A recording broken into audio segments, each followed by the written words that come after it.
The screen door creaked open at 6 in the morning, and the smell of coffee, weak coffee, stretched to last one more day, drifted out into the yard. Inside, a woman sat by the kitchen window, a needle between her fingers, mending a stocking so carefully that by the time she finished, you'd never know it had been torn at all.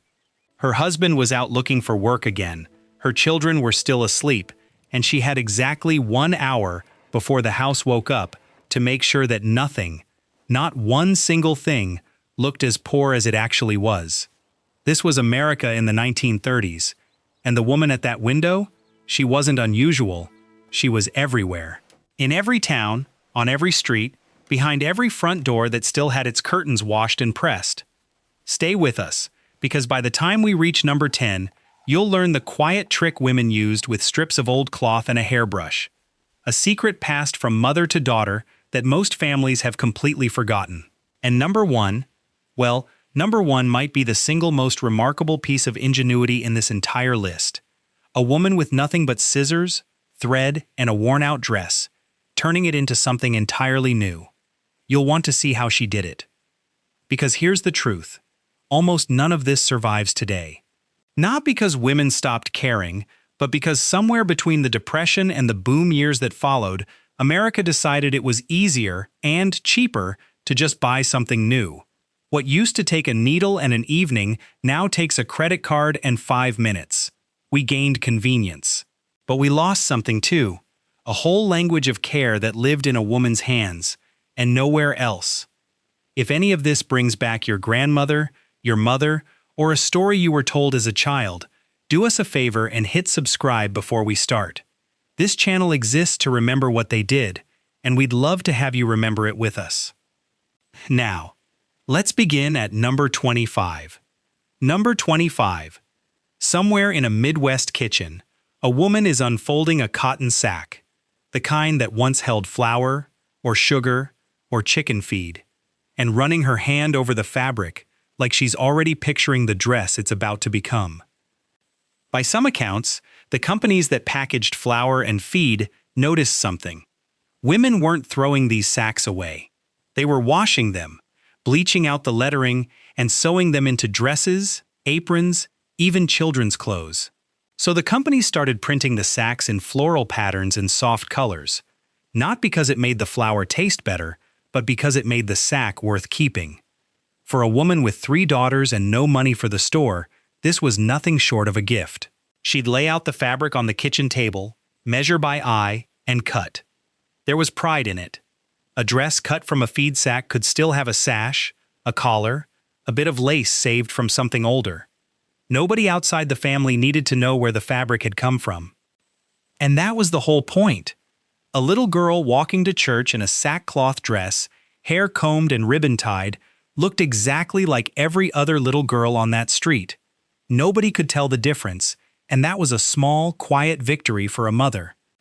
It disappeared, of course, when fabric got cheap and feed companies stopped printing patterns worth saving. But for a while, it was America's best-kept sewing secret.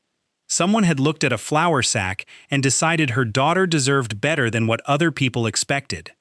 Number 24. A woman stands in front of a small mirror, pinning a stiff white collar onto the same worn dress she wore yesterday and the day before that. Removable collars and cuffs were, by some accounts, one of the oldest tricks in a poor woman's closet, but the Depression gave them new life. A dress could be plain, faded, even patched under the arms, but a crisp white collar and a matching set of cuffs, sewn separately and pinned on fresh each morning, made it look like an entirely different outfit. The trick took real skill. There was something almost theatrical about it. A woman with 1 dress and 3 collars had, in effect, 3 dresses. She dressed for the eyes of her neighbors as much as for herself, because in a small town, being seen in the same old thing too often was its own kind of confession. It faded away once clothing became affordable enough that owning several dresses wasn't a luxury anymore. But in its time, that little white collar did more work than people gave it credit for. It stood between a family and the whispers. Number 23. In the corner of a bedroom, an old felt hat sits on the dresser, the same hat from 2 winters ago, now getting a second life with a needle, a length of ribbon, and a handful of fabric flowers. Reworking a hat was, by some accounts, considered an art in its own right. A woman would steam the felt to soften it, reshape the brim by hand, and then rebuild the whole look from scratch.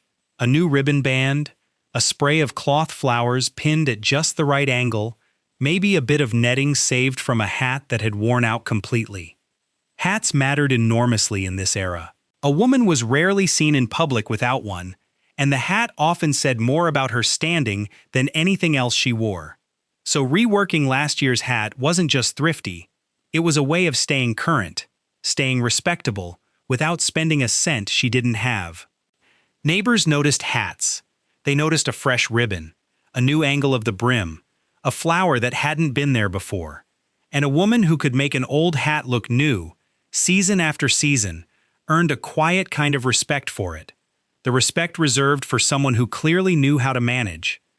The custom disappeared as hats themselves fell out of daily fashion, and as store-bought versions became too cheap to bother remaking the old one.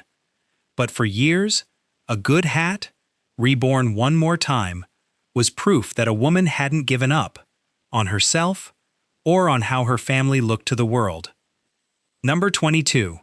Late at night, after the children were asleep, a woman sits by lamplight with a wooden egg tucked inside a stocking, weaving thread back and forth over a hole so small you'd need her eyesight to even find it.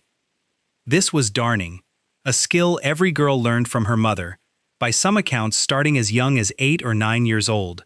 Done properly, a darn stocking didn't just get patched, it got rebuilt, thread by thread, until the mend was stronger than the fabric around it.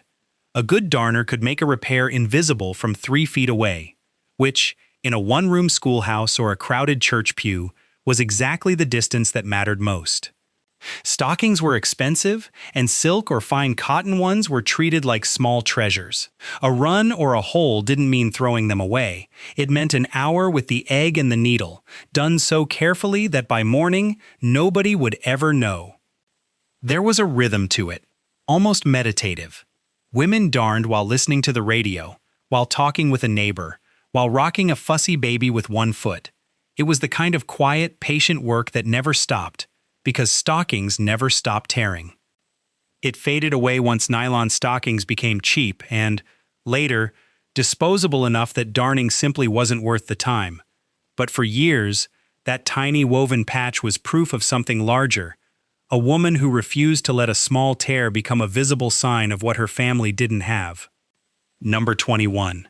The iron sits heavy on the stove, heating slowly, while a woman spreads a single, well-worn dress across the ironing board, like it's the only dress in the world, because for her, it might be. Ironing in the 1930s wasn't the quick 5-minute task it is today. The iron itself had to be heated on the stovetop, tested against a damp cloth to make sure it wouldn't scorch, and used before it cooled again. A woman with only 2 or 3 dresses to her name pressed each one with an almost obsessive care. Every seam flat, every collar crisp, every wrinkle chased down and defeated. Old-timers remember their mothers ironing even simple house dresses meant only for chores, because a wrinkled dress, no matter how plain, read as neglect. And neglect was the one thing a Depression-era mother could never afford to show. There was pride in a sharp crease, in a collar that stood up on its own. It said, without a single word, that someone in this house still had standards, even when the cupboard was bare. The habit faded as wash-and-wear fabrics arrived, and ironing stopped being a daily necessity. But for a generation of women, that hot iron and that one good dress were how they told the world, we may not have much, but we take care of what we have. Number 20. At her dressing table, a woman draws a thin, straight line down the back of each bare leg with an eyebrow pencil. A perfect imitation of the seam running up a stocking she doesn't own. By some accounts, this trick became common once real stockings grew too precious to wear every day, and later, when materials for stockings themselves grew scarce. A steady hand and a soft pencil could fool almost anyone at a distance, the illusion of hosiery, drawn straight onto bare skin. It wasn't vanity. Bare legs, especially in public or at church, marked a woman as someone who couldn't afford basic decency. The pencil line was a small act of defense, a few minutes at the mirror standing between a woman and being seen as poor. Sometimes a friend or a daughter would help, running the line up the back of a leg that was hard to see on your own. A strange little ritual of trust and cooperation. Two women bent over one leg, making sure the seam was straight. It disappeared entirely once stockings became affordable and, later, when the style itself changed. But for a while, an eyebrow pencil did the work that silk used to do, and did it well enough that no one ever asked a question. Number 19. In the wash house behind a small home, a woman stirs a pot of dye over the fire, watching a faded, sun-bleached dress slowly darken back into something that looks almost new. Home dyeing was, by some accounts, one of the most common tricks in a poor woman's kitchen. A dress worn thin and pale from years of washing and sun could be brought back to life with a packet of dye and an afternoon of careful stirring. Dark colors were especially forgiving. They hid stains, faded patches, and the telltale signs of a garment that had been worn far longer than it should have been. It took real judgment. Too little dye and the unevenness showed. Too much, and the fabric could come out patchy or stiff. A woman who dyed well earned a quiet reputation for it, and neighbors sometimes brought their own faded clothes over, trading a few eggs or a jar of preserves for her skill. There was something almost hopeful about it, watching gray, tired fabric turn deep and rich again, like the dress itself was getting a second chance.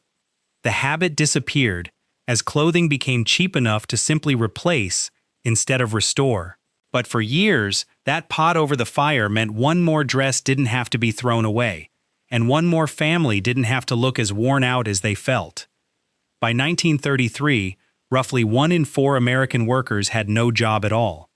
Entire towns felt it. Men standing on street corners with nowhere to be, families doubling up in small houses, church collection plates coming back lighter each week. And in the middle of all that, women kept ironing, kept darning, kept drawing that pencil line up the back of a bare leg. It wasn't vanity, and it wasn't denial. Old-timers who lived through it often describe it as something closer to defiance, a decision that the Depression could take their money, but it couldn't take how they carried themselves. Looking presentable was one of the last things left that a family could still control. And for many women, controlling that one thing was what got them through the rest. Number 18. Every Saturday morning, a woman takes down the parlor curtains, plunges them into a basin of hot water, and starts scrubbing. Not because they're dirty, but because clean, bright curtains were one of the loudest signals a house could send to the street outside. Curtains mattered enormously in this era. From the sidewalk, a passerby couldn't see the empty pantry or the patched furniture inside. But they could see the windows. Gray, sagging curtains said one thing. Crisp, white, freshly starched ones said another entirely. So women washed them weekly, sometimes more, boiling them in a pot with a bit of bluing to keep them bright, then stretching them on wooden frames to dry perfectly flat, without a single wrinkle. The starching alone took real skill. Too stiff and they'd crack at the folds, too soft and they'd sag by Tuesday. A well-kept set of curtains, old-timers remember, could last for years if a woman knew exactly how to treat them. There was a kind of quiet competition to it, too, up and down a street of small houses, whose windows looked brightest, whose lace hung the straightest.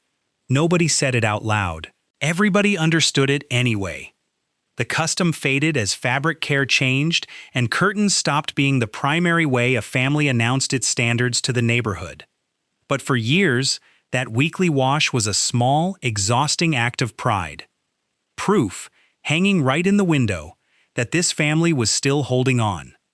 Number 17. Before the sun is even fully up, a woman is already outside with a broom, sweeping the front step and the little patch of dirt in front of the house until it's smooth and clean enough to eat off of. The front stoop, by some accounts, carried enormous weight in working class and rural neighborhoods during this era. It was the very first thing anyone saw. The mailman, a visiting relative, a neighbor walking past. A swept step, and a tidy front yard suggested a family that was managing, even struggling, but managing. A messy one invited talk. So the sweeping happened daily, sometimes twice. First thing in the morning and again before supper, when husbands might be coming home and neighbors might be out on their own porches. Weeds got pulled by hand. Loose stones got arranged.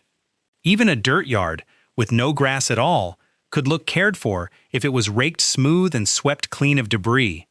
It was exhausting, endless work with no real endpoint. The step would just get dusty again tomorrow. But that was almost the point. A woman who kept sweeping was a woman who hadn't given up.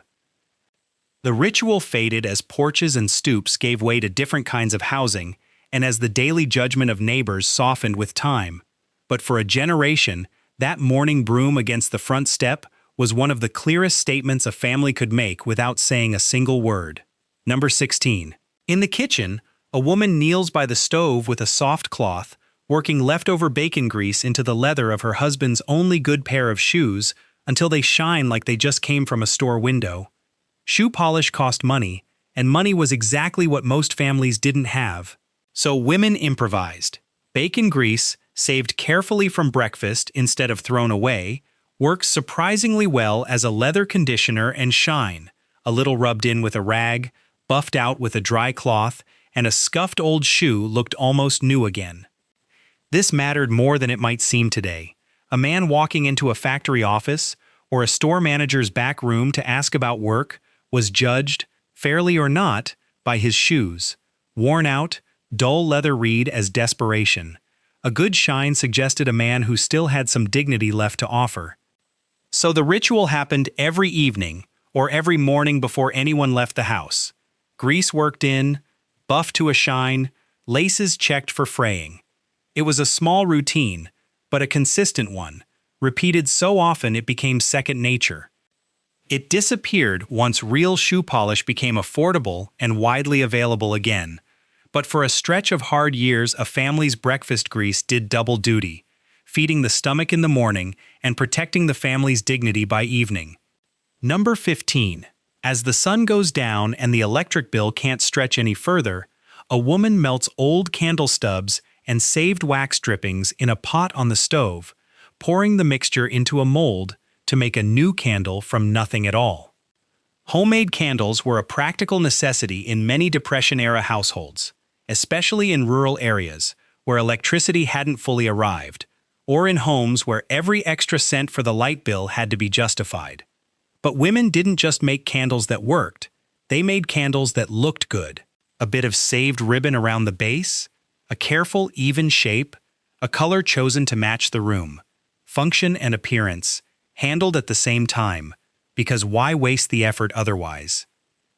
The wax itself came from anywhere it could be found, the ends of old candles too short to burn safely, drippings caught and saved rather than scraped into the trash. Nothing went to waste that could still serve a purpose. There was a softness to candlelight that a bare bulb didn't have, and old-timers remember evenings lit that way as some of the warmest memories of a hard time. The family gathered close, the light low and golden, the room feeling fuller than it really was. The habit disappeared as electricity spread and became reliable and affordable enough that candles turned from necessity into decoration. But for those years, a homemade candle meant a woman had found light in the house even when there wasn't much else to offer it. Number 14. On a shelf by the window, a row of old glass jars catches the afternoon sun. Jam jars, medicine bottles, even a chipped vase, each one washed, arranged, and filled with whatever a woman could find to make them beautiful. Reusing glass containers was, by some accounts, second nature in a household where nothing store-bought went to waste. But the way women displayed them turned simple thrift into something closer to art. A jam jar became a vase for wildflowers picked from the roadside. A medicine bottle, cleaned and turned label side back, became a small piece of colored glass catching light on a windowsill. It cost nothing but time and attention, and yet it changed how a room felt entirely. A shelf of arranged glass and flowers said that someone in this house still cared about beauty, even when there was no money for anything ornamental from a store. Children sometimes helped gather what would fill the jars. dandelions, clover, whatever grew wild nearby, turning the whole thing into a small family ritual disguised as decoration. The custom-faded once cheap manufactured decor became widely available, and reusing containers stopped feeling like a necessity. But for years, those repurposed jars on a windowsill were quiet proof that a woman could find loveliness in almost anything, if she simply refused to throw it away. Number 13. On the kitchen table, a woman twists strips of colored tissue paper around thin wire, shaping petal after petal, until a bouquet that never grew in any garden sits blooming in a jar by the window. Paper flowers were, by some accounts, one of the simplest and most common ways women brought color into a home that had none to spare. Real flowers cost nothing in season, but through a long winter, or in a house with no yard to speak of, paper became the substitute. Crepe paper twisted into roses, tissue folded into carnations, colored just bright enough to catch the eye from across the room. It was patient, fiddly work, done in the evenings after supper, often with a daughter or two learning alongside her, pinching and twisting the wire the same way her mother did. A good paper flower, shaped with care, could sit on a table for months, refreshing a room that hadn't seen anything new in a long while. There was something quietly defiant about it, choosing to make beauty out of scraps, instead of simply doing without.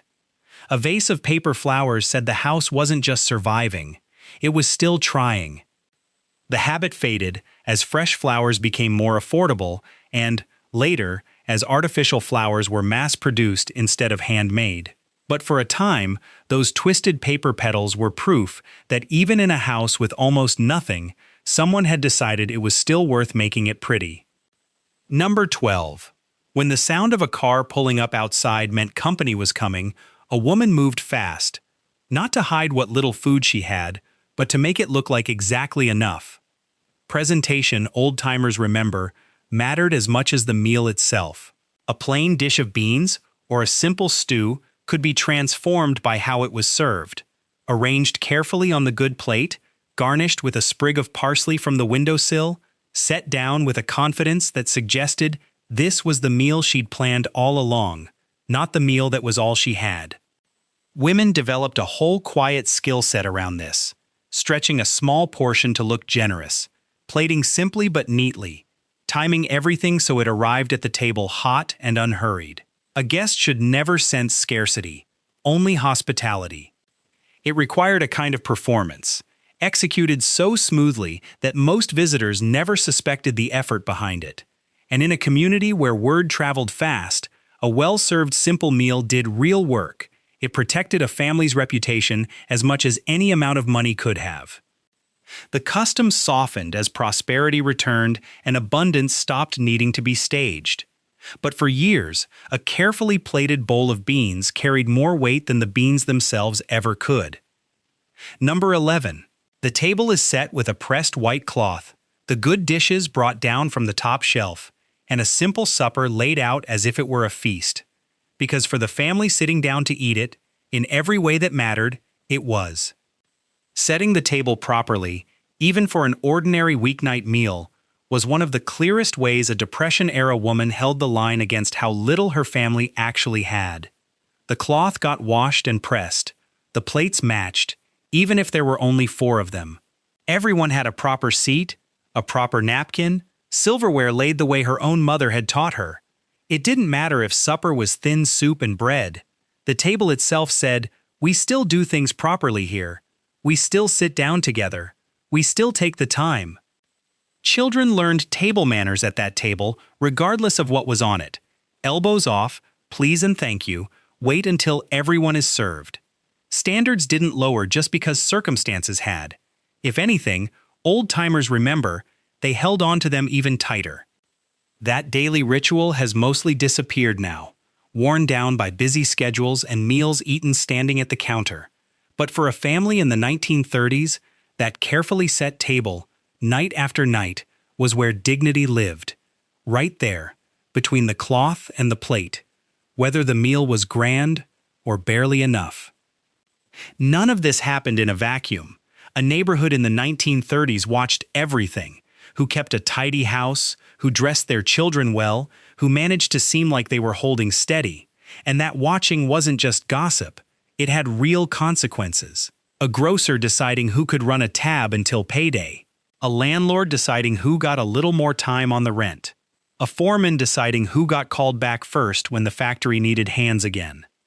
Looking respectable wasn't vanity in this world, it was survival strategy. A family that seemed to be managing got the benefit of the doubt. A family that looked like it was falling apart got talked about, and sometimes quietly passed over. Women understood this instinctively, even if nobody ever said it out loud. Every swept step, every pressed collar, every carefully set table was doing double duty, keeping up appearances, yes, but also keeping the door open to whatever help or opportunity might come next. Number 10. In front of a small mirror, a woman winds sections of damp hair around strips of old cloth, tying each one off before bed, so that by morning her hair falls in soft, even waves, without ever spending a cent at a beauty parlor. Rag curling, as it was often called, was, by some accounts, one of the most widely shared secrets between mothers and daughters in this era. Strips of worn-out fabric, torn from old shirts or flour sacking, became the tools of a hairstyle that would otherwise have cost real money to achieve. Wound tight while the hair was damp, left in overnight, and unwound in the morning to reveal soft curls that held for hours. It wasn't just about looking nice. A well-styled head of hair was one of the few forms of polish a woman could achieve entirely on her own, with tools that cost nothing but old cloth and a bit of patience. In photographs from the era, old-timers point out, you can often spot it, that soft, rolled wave that had nothing to do with money and everything to do with skill, passed down at a kitchen mirror. Mothers taught daughters young, wrapping their hair the same way, night after night, until the motion became automatic. It was a small ritual of closeness as much as necessity. 2 generations, 1 mirror, 1 strip of cloth at a time. The habit faded as electric curlers and salon visits became affordable for more families. But for years, that quiet nightly routine turned old rags into something that looked, by morning, exactly like care. Number 9. At the wash basin, a woman splashes a capful of vinegar into her rinse water before working it through her hair, and again across her face before bed. A 2-cent bottle doing the work of an entire shelf of products she'll never be able to afford. Vinegar, by some accounts, was one of the great quiet workhorses of the Depression-era bathroom cabinet. Except most families didn't have a bathroom cabinet at all, just a basin, a mirror, and whatever they could make do with. Diluted and used as a final hair rinse, it cut through soap residue and left hair softer and shinier than plain water ever could. Dabbed on the skin, it worked as a simple toner, tightening and freshening a face that had spent all day in the sun and the wind. It smelled sharp, and old-timers remember their mothers airing out the kitchen afterward, the scent fading within the hour. But the results were real enough that the habit stuck for years, passed from mother to daughter as simply the way things were done.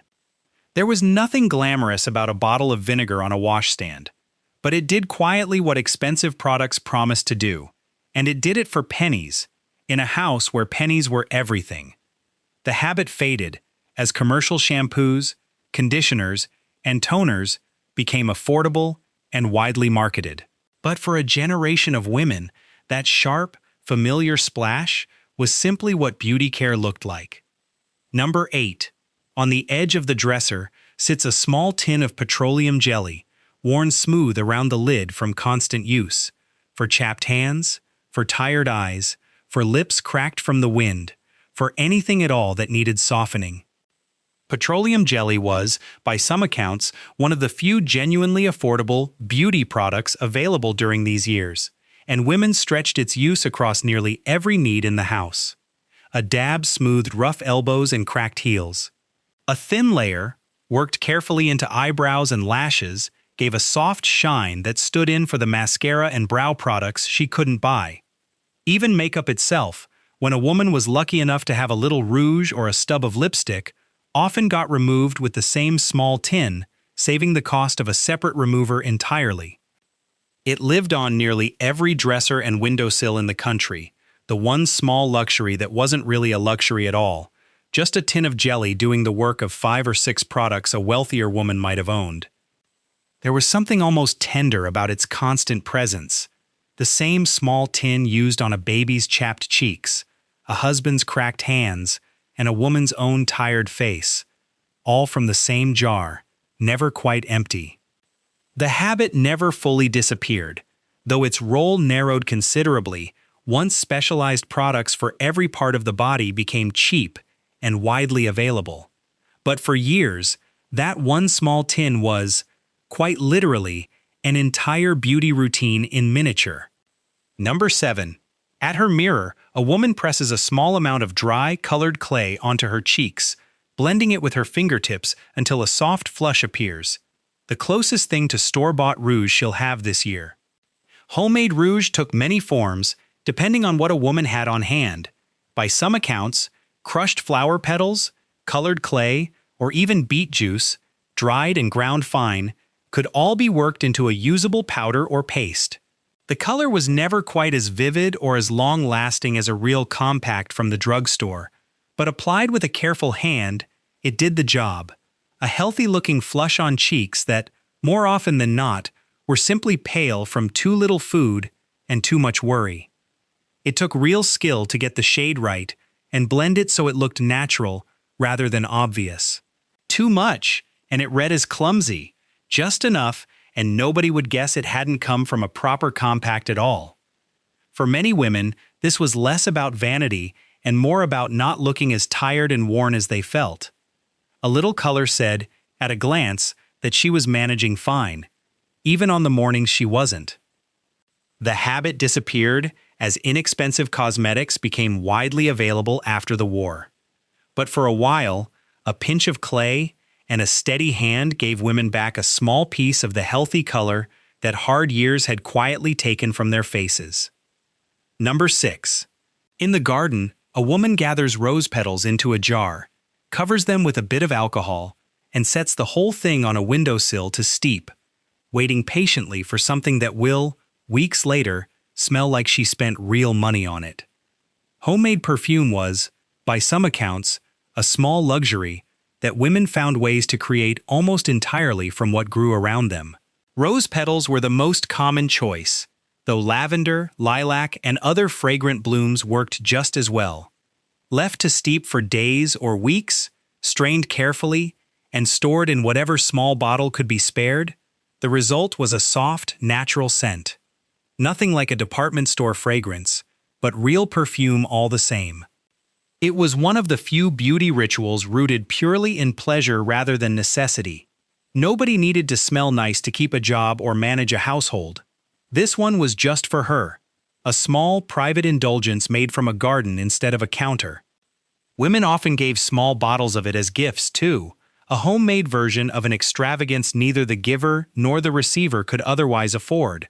A jar of rose petals turned into something that felt, however briefly, like something bought just for the joy of it. The habit faded as affordable perfumes became widely available in the decades that followed. But for a woman with a garden and a little patience, that windowsill jar was proof that even in the hardest years, there was still room for something that existed purely to feel good. Number 5. At the kitchen table, a woman works cooked beet juice into a small tin of petroleum jelly, stirring until the mixture turns a soft, believable shade of red, her own version of lipstick, made from a vegetable and a little patience. Beet-based lipstick was, by some accounts, one of the more inventive tricks passed between women who couldn't afford even the cheapest drugstore tube. The juice, boiled down and concentrated, provided the color. Mixed with a fat base, petroleum jelly, or sometimes a bit of rendered lard, it went on smooth enough to pass, if not for the real thing, then close enough for a Sunday service or a trip into town. The shade never quite matched what came from a proper tube, and it faded faster, needing reapplication throughout the day. But at a glance, from across a room or a church pew, it did exactly what it needed to do. Put a little color on lips that otherwise would have gone completely bare. There was real trial and error involved. Too much juice, and it stained oddly. Too little, and it barely showed at all. Women swapped tips over fences and at church socials, comparing notes like it was any other recipe. The habit disappeared entirely once inexpensive lipstick became available to nearly everyone. But for a stretch of hard years, a beat from the garden did what a woman couldn't otherwise afford: put a small, deliberate touch of color on her face, and with it, a small piece of her confidence. Number 4. Before anyone in the house is even awake, a woman is already on the back step with a rag and a tin of polish, working her husband's and children's shoes until every scuff is gone and the leather catches the early light. Shoe care was, by some accounts, one of the most consistent morning rituals in Depression-era households, and it fell almost entirely to the woman of the house. Shoes were expensive and hard to replace, so keeping the ones a family owned looking sharp mattered enormously, not just for how they lasted, but for how the family looked walking out the door. She'd work through each pair in order, checking laces for fraying, tightening what she could, polishing leather to a shine that suggested the shoes were newer than they were. Children learned to hold still for it, 1 foot at a time, the way they learned to sit still for church. A man walking into a job interview or a child walking into school carried their family's whole story on their feet, whether anyone meant it that way or not. Scuffed, cracked shoes told one story. Polished ones told another. The daily ritual faded as families gained enough to buy shoes more often and worry less about stretching each pair. But for years, that quiet morning routine on the back step was one more way a woman made sure her family walked into the world looking like they were doing just fine. Number 3. On the top shelf of the dresser, wrapped carefully in a handkerchief, sits the one real tube of lipstick a woman owns, saved, untouched, for the handful of days each year when it truly matters. Unlike the homemade version she used for everyday wear, this lipstick was store-bought, a genuine indulgence that most families could only afford once, if at all. By some accounts, women treated it almost like a family heirloom, brought out only for weddings, funerals, church holidays, or the rare photograph. Applied sparingly, blotted carefully, worn as if every bit of it needed to last for years, because it very well might have to. There was a ceremony to it. A woman getting ready for a special occasion would take her time at the mirror, applying that real lipstick slowly, aware of exactly how precious the moment was. It wasn't vanity. It was marking an occasion as worth the effort, worth the one real luxury she allowed herself. Daughters remember watching their mothers do this, understanding without being told that this was different from any other morning. The good lipstick meant something important was happening. The custom faded once lipstick became affordable enough to wear daily without a second thought. But for years, that carefully wrapped tube, saved and rationed like something precious, represented an entire philosophy: that some things deserve to be treated as special exactly because everything else in life wasn't. Number 2. At the mirror each morning, a mother stands behind her daughter, smoothing the girl's hair, straightening her collar, checking her from head to toe before letting her walk out the door. A small ritual repeated so many times it became a lesson the daughter would carry for the rest of her life. Teaching daughters to care about their appearance was, by some accounts, about far more than vanity in this era. It was one of the deepest lessons a mother could pass down, that how you presented yourself was a form of self-respect, a way of telling the world, and yourself, that you mattered, regardless of what your family did or didn't have. Girls learned to iron their own dresses, style their own hair, mend their own stockings, long before they fully understood why it mattered so much. They absorbed it the way children absorb anything repeated often enough, not as a rule, but as simply how things were done. Old-timers who grew up in this era often described carrying that lesson their entire lives, long after the Depression ended and the necessity behind it faded. The habit of taking care with their appearance stayed, even once the reason for it had disappeared. That direct, daily inheritance has faded now, as fewer mothers have the time or feel the need to teach it so deliberately. But for a generation of daughters, It was one of the most lasting gifts the hard years left behind. Not the poverty itself, but the quiet dignity their mothers taught them to wear instead of it. Number 1. Late at night, after everyone else in the house is asleep, a woman spreads a worn, faded dress across the kitchen table, picks up a pair of scissors, and begins to cut. Not to throw the dress away, but to give it a second life entirely. This was the height of Depression-era ingenuity, taking one old, tired garment and turning it into something new, using nothing but scissors, thread, and an eye for what could still be saved. She'd study the fabric first, deciding what could be reused: a good stretch of cloth from the skirt, a collar still holding its shape, a row of buttons worth keeping. Then she'd cut carefully, piece by piece, and begin sewing it all back together into a dress that looked nothing like the one she'd started with. There was no pattern from a store, no guide to follow, just years of watching her own mother do the same thing, and an instinct for fabric that came from necessity, not training. A sleeve became a collar. A skirt became a bodice. What had been tired and worn became, by morning, something a woman could wear to church with her head held high. It took hours, often stretching late into the night after the day's other work was finally done. But there was something almost sacred about it. A woman, alone at her kitchen table, refusing to let her family's hard years show on her back. The habit disappeared, as clothing became cheap and plentiful enough that remaking an old dress stopped making economic sense. But for years, that late-night work at the kitchen table was the clearest expression of everything this list has been about. A woman with almost nothing, deciding that almost nothing was still enough to work with. Someone had decided you were worth doing right, and she was that someone, every single time. None of these women thought of themselves as heroic. They thought of themselves as simply doing what needed doing. Mending, dyeing, curling, polishing, sewing, one ordinary day after another. But looking back, it's hard to call it anything less than heroic. And here's the honest truth. It wasn't all noble. Some of it came from real shame, real fear of what the neighbors would say. Keeping up appearances wasn't always healthy, and the pressure to hide hardship instead of asking for help cost some families dearly. This wasn't a perfect world, and we shouldn't pretend it was. But underneath the shame, there was something else too, something closer to faith. These women acted, every single day, as if better days were coming. They pressed the dress, curled the hair, set the table, because giving up on how things looked felt too close to giving up on the future itself.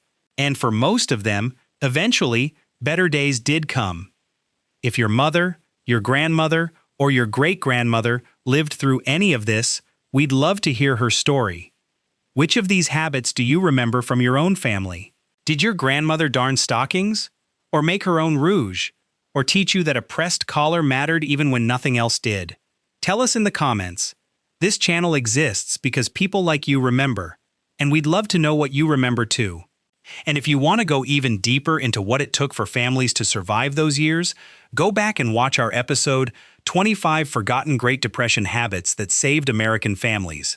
It's right there on your screen now, the whole story of how an entire generation held on, one small habit at a time.